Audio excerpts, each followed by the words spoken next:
विगत वर्ष भी धार्मिक आयोजनों को लेकर MP29 के माध्यम से आपने आवाज़ उठाई थी।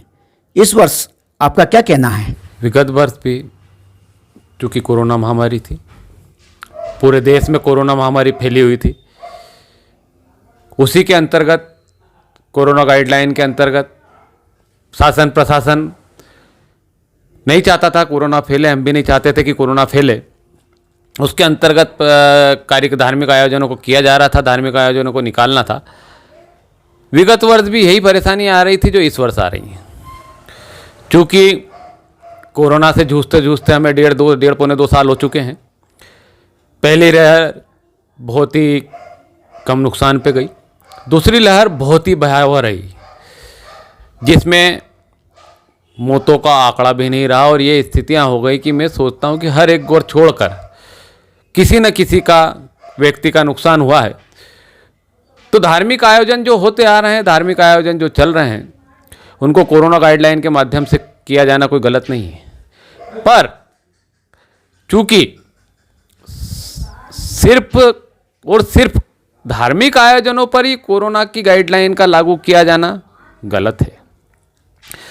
प्रशासन द्वारा हम हर बार ये बात देख रहे हैं कि कोई से भी धर्म का आयोजन आ रहा हो, पिछले 1.5-2 साल से समस्या समझ में आ रही है कि कोई से भी धर्म का आयोजन आ रहा हो, हिंदू मुस्लिम सिख ईसाई किसी का भी आयोजन हो, उसको जब करना होता है, जब प्रशासन के सामने ये होता है कि कोविड महामारी फैल रही है इसलिए इस आयोजन को ना किया जाए, प्रशासन इस ओर ध्यान नहीं देता है कि सिर्फ कोरोना महामारी धार्मिक आयोजनों के आयोजन करने से ही नहीं फैल रही, कोरोना महामारी आपके राजनीतिक आयोजन करने से भी हो रही है।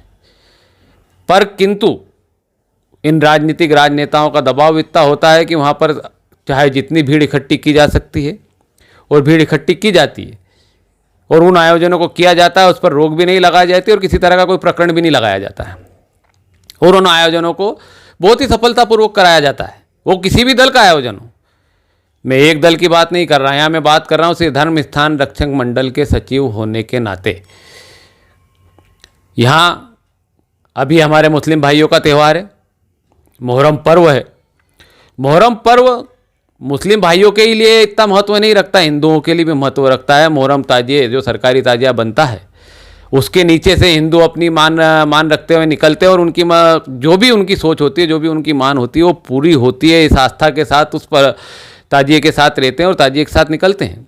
और कई सारे ताजिए मान के भी बनाए जाते हैं।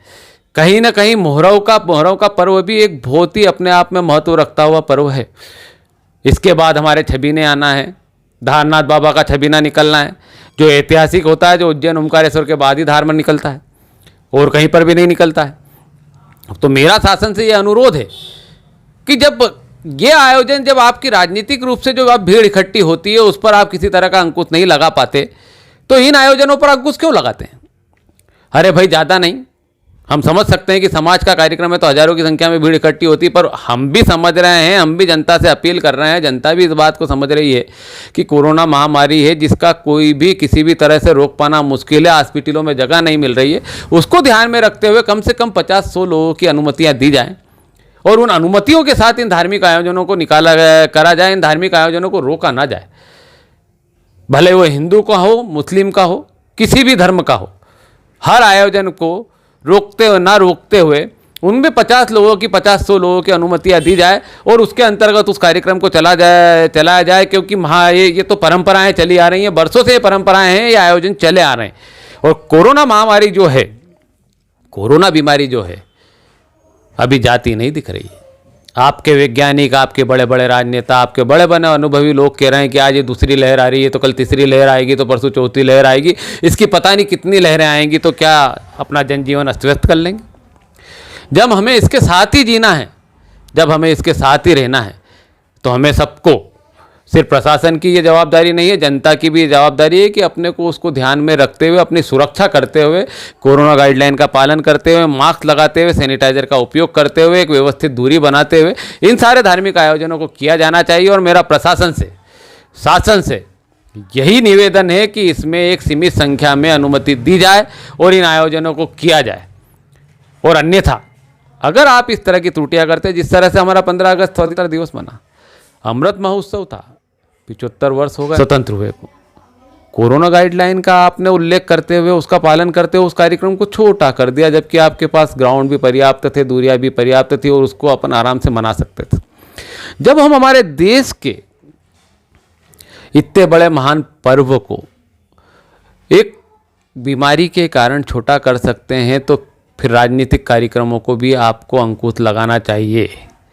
उससे भी बीमारी फैलती है, वहाँ भी इंसान ही जाते हैं और वहाँ पर मास्क और इनका उपयोग नहीं किया जाता। मेरा शासन प्रशासन से अनुरोध है कि उन कार्यक्रमों पर भी, सब कार्यक्रमों पर एक सीमित संख्या निश्चित की जाए और उसके अंतर्गत कार्यक्रम कराए जाए। और हमारे सभी धर्मों के जो भी कार्यक्रम, जो भी आयोजन हो रहे हैं, जैसे कल मुहर्रम पर्व होने वाला है, इन सब आयोजनों में एक सीमित संख्या में अनुमति दी जाए, जिससे हम हमारा कार्यक्रम शांतिपूर्ण ढंग से कर सकें, मना सकें। और मैं अपने सभी भाइयों को, हिंदू, मुस्लिम, सिख, ईसाई सभी भाइयों को जो पर्व मनाते हैं, तो धार्मिक आयोजन करते हैं, उन सब से भी निवेदन करूंगा कि महामारी को देखते हुए सीमित संख्या में जो शासन अनुमति दे, उसका पूरी तरह से कोरोना गाइडलाइन के तहत पालन करें, जिससे शासन अपने कार्यक्रमों का उपयोग, अपने कार्यक्रम व्यवस्थित ढंग से हो सके और आने वाली बीमारी से बचा जा सके। अजय मनोहर सिंह ठाकुर, एडवोकेट।